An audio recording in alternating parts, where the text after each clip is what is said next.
So I just want to start by talking about some framing and the way we kind of conceptualize the conversation about what our roles as academics should be at this moment of crisis and maybe at any moment. And I want to start with, in a way, the kind of central keyword that we often don't ask questions about, and that is the question of what is the public itself. When we talk about public engagement, public scholarship, what do we mean by the public? And I guess, often when we use this term, it's attached to the word intellectual, right? So there are public intellectuals, and then there's the kind of everyday academic that is most of us. And so there's this contrast between the academic domain and the public domain.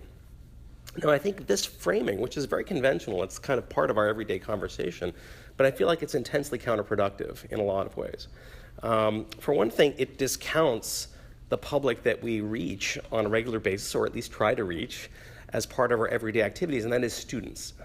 That is to say, students are a part of the public. University life is a part of the public, and I think increasingly in an era in which universities are under assault as external to society, maybe even enemies of the state, we need to actually insist on university spaces as public spaces.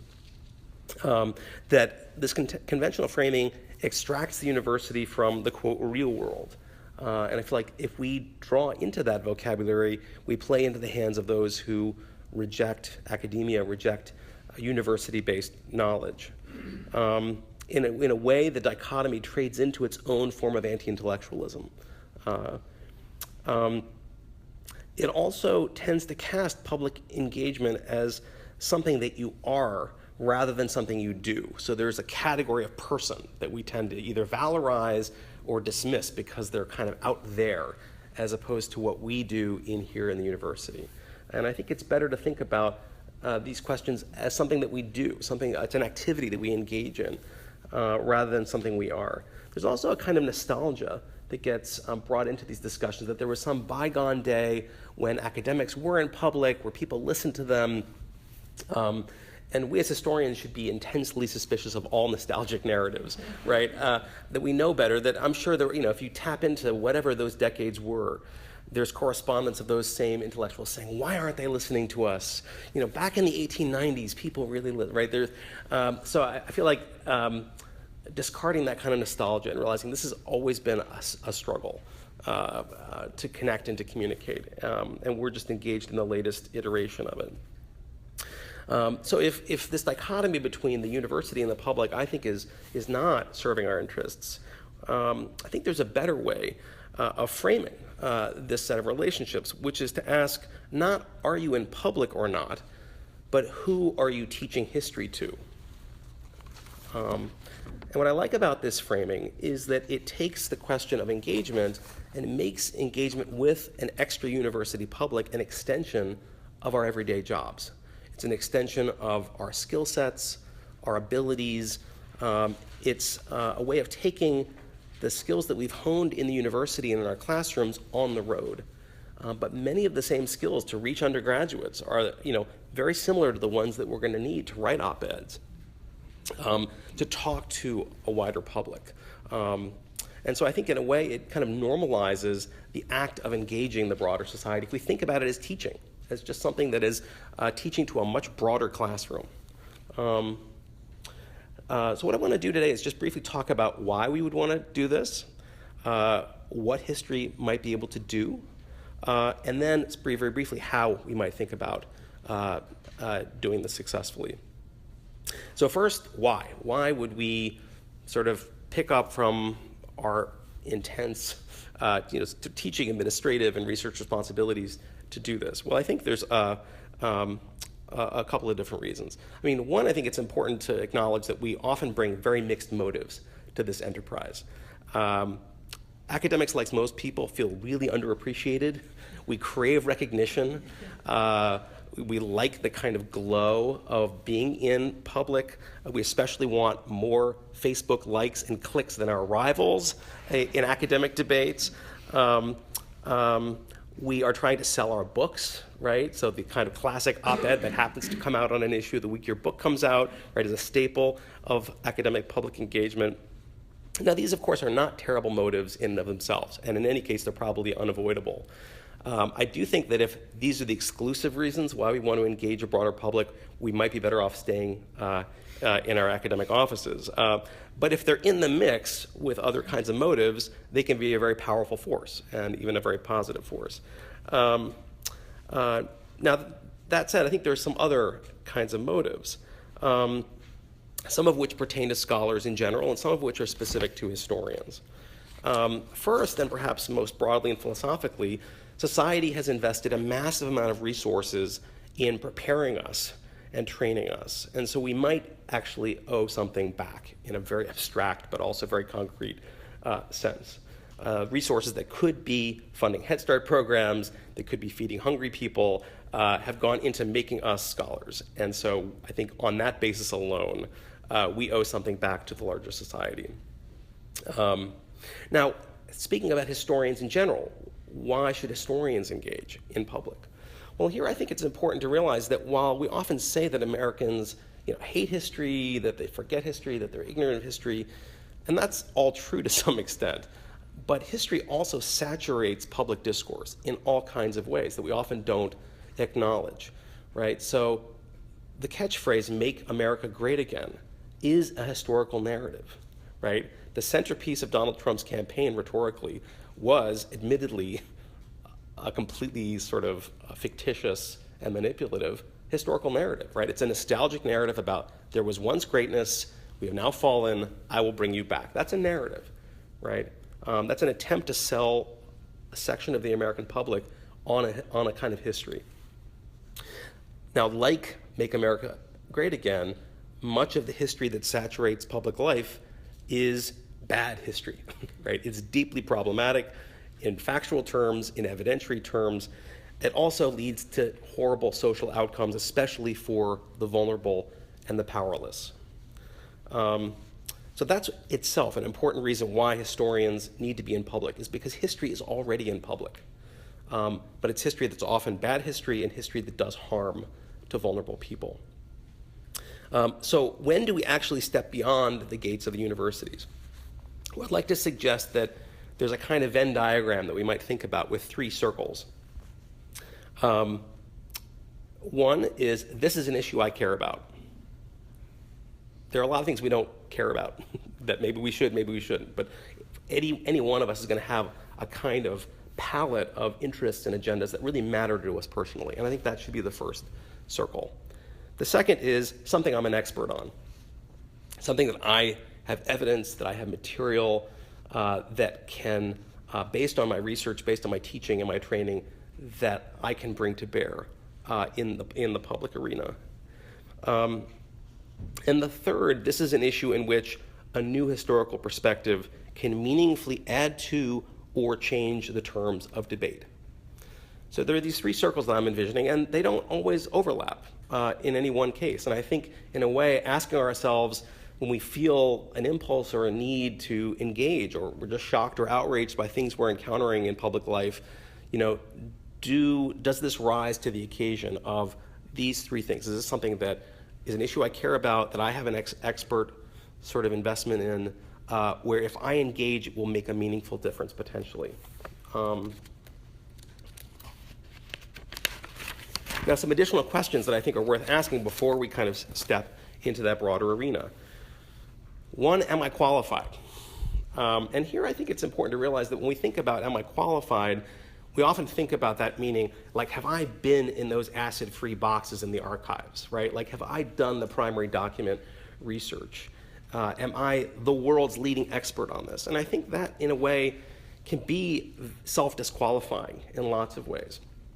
And I think in the same way that when we get up in front of undergrads, we don't say to ourselves, have I done the primary document research on all of the survey course, right? I feel like we can define our expertise in a much more versatile way by relying on the community of scholars, to rely on secondary literature. There may be ways that you are an expert on lots of things that are not on your CV as being your primary research focus. And I think in a way to empower ourselves to participate more broadly, we may need to broaden our notion of our qualifications by drawing on the community of scholarship that we're all participating in. The actual world expert, in terms of the primary document research may be busy at the moment of crisis. They may be apathetic, right? They may not be willing to step into the arena. And so I think the only way this is going to work is if we collectively decide that that person's research, if you quote it, cite it, et cetera, but you can be the person who's the conduit of that research into the public. And that's a part of your expertise, knowing that that research is out there, even if you weren't the one that did it. So that's the first question, am I qualified? The second, can I take the heat, right? We've all looked at the comments, right, section of any article that has that as a technological function, right? There are trolls waiting out there to shed intense sort of heat and hatred on academics. And there's particularly sort of racial and gendered components of this that have been well documented. That if you're a female academic, if you're a person of color in academia and you are writing an article, you are going to get levels of hate that are intense, potentially, depending on the issue area that you're participating in. So you have to do a kind of honest self-assessment. Like, can I manage that somehow? Can I either ignore it? There are people who want the fight, like bring it on, right? I want to, that's how you know you're having an impact. But just being very honest with yourself about, like, is this going to destroy me, right? Can I handle what may be coming back? I think is very important. Third, am I institutionally well defended? There are potentially political costs to engaging in broader public debates. And there's a long history of this, right, in American academia. And I think asking ourselves that question in terms of what's on my CV, like, do I have enough published, sort of writing in peer-reviewed venues, pre-tenure, that if I have a couple of op-eds, I'm not going to be vulnerable to the charge of being a dilettante, of not being serious, of being an amateur, et cetera. So having a sense of the kind of local political landscape institutionally in which you work. Now that question can lead to self-censorship, so I have to be very careful to not ask it in a way that gives us an out. Like, sort of, I don't have the institutional security I need in order to engage in this, because I do feel like our training as academics and intellectuals begins early in our careers. And I think if you spend the first 6-7 years of pre-tenure deciding I'm going to wait until I have sort of occupational stability, it might be trained out of you. You may train yourself out of a public role. And of course, the broader issue is that tenure is going away in lots of places. And so the question of whether, as tenure erodes, public intellectual life will erode, I think is a really serious one. And so I think asking that question in a realistic way, but in a way that doesn't require us to have absolute security, because none of us is going to really have that. I think another important question is, in my participation, whether it's as an op-ed, doing an interview on public radio, doing testimony in front of a legislative body, to what extent am I controlling the agenda that I'm participating in, and to what extent am I serving somebody else's agenda? I think it's very important to realize that the public is already a politically charged and structured environment in which we're being invited in many cases by powerful actors, right? But it's because they think that we're going to help them move forward what they're trying to do. So I think it's really important to ask ourselves, am I being somebody else's useful idiot, basically, right? Giving them the kind of historical knowledge that's going to help them advance an agenda which may have very little to do either with the history or with the values and aspirations that I have. And finally, will my intervention contribute in a meaningful way to building a vibrant, pluralistic, and agonistic public arena, that is, an arena of conflict, of debate? Am I going to be silencing voices in some way through my invocation of my authority, or am I going to be enriching, inviting more debate, more participation? Okay, I want to close with just a couple of brief comments about how we might go about doing this. First, know your audience. So being very thoughtful about who am I trying to reach in terms of shared values that came up earlier, in terms of mode of address, in terms of politics, right? That in any utterance that we make, we're not going to reach everybody, right? So the choices of vocabulary, the choices of terms, the political valence those terms have are going to frame in certain kinds of people and frame out certain kinds of people. And I think being in command of that in a very self-conscious way is really important. Knowing what the dominant terms of the debate are, mapping the swamp, as came up earlier, right? To have a sense of what you're wading into. And I think when we do that, I think it's important to do that very respectfully. We may not like what's in there. We may not like the existing terms of debate. But I think it's important to realize, number one, that they're realities that we have to grapple with. That's not a choice that we have if we want to persuade anybody. And I think in pragmatic terms, we don't want to alienate the people we're trying to persuade by essentially saying that people that hold those beliefs are lesser than us. They're idiots. They're beneath us. In many cases, people, including ourselves, are not guilty for the beliefs they have. That there are powerful forces in every society that are trying to create certain kinds of narratives at the expense of other kinds of narratives, and we are all subject to those forces. And so I think having a certain kind of grace about that, having a certain kind of sense of, look, if you have really problematic beliefs, we're all in this together. This may not be your fault. I'm going to try to, sort of take us someplace else. I think knowing the formal requirements of the venue you want to work in terms of length, right, in terms of format, and tailoring what your engagement is to very specific formal constraints is really important. There's a temporal dimension. Having your intervention ready. So if you know that there's an issue area that you care about that you want to weigh into, sort of having some kind of op-ed, some sort of testimony outline ready to go so that when that issue surges onto the headlines, you'll be ready, if and when somebody calls. And finally, in terms of mode of address, which I think is actually in some ways the crux of a lot of this, there's a conventional wisdom that when academics kind of go into a broader public, we need to get rid of jargon, and that's really the main problem. And certainly that's a major part of the problem. But I think that's only the kind of tip of the iceberg, and I'm hoping that maybe during our deliberations we can talk more about some of the broader ways that academics, in the way that they speak, itself, can go farther than just dropping out sort of pretentious terms. I think part of what we need to do, if we want to appeal to a broader audience, is actually to trade in one kind of authority for another. And I feel like what we do with jargon in the academy, it's the way that we signal to ourselves that we're part of an insider community, and it's also how we kind of arm ourselves for intellectual combat, right? By showing that we can juggle the existing sort of sexy terms of art, right? And it's a way of excluding certain kinds of people, and it's a way of also removing ourselves as people from the equation, right? So this is all about evidence. It's about argument. It's about the way my claims are structured, right? It's about the way that I use jargon. Now, that is the exact opposite of the kinds of authority that we need in order to reach a broader audience. And I feel like actually what getting rid of jargon actually indicates, or what it kind of points to, is the need for a kind of authority that actually re-embeds the human in what we do.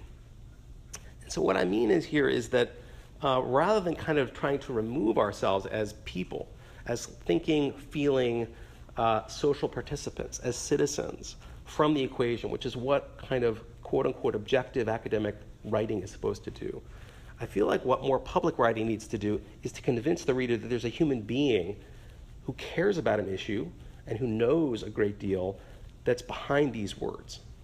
And so I feel like actually opening up our prose to fascination, to delight, to outrage, to passion, as well as to erudition, knowledge, and facts is really important in terms of communicating to a broader audience why they should care about this particular issue. And that involves trading in a certain kind of authority for another kind of authority. And academics are trained not to want to do this, because this is very much the kind of opposite mode of authority. But I feel like that's in a way what it may be the most paramount challenge for academics trying to do this. Finally, I think in our work we need to model dialogue. That again, we're not sort of Moses taking truth from on high and bringing it down to the kind of unwashed masses. And I think if we kind of approach the public with this insight a lot, the same way in our classrooms, we're not going to reach people, we're going to alienate people, and rightfully so. That we need a model of engagement that simultaneously enriches the dialogue, but also invites the next round of engagement and argument, including arguments against us. Thanks.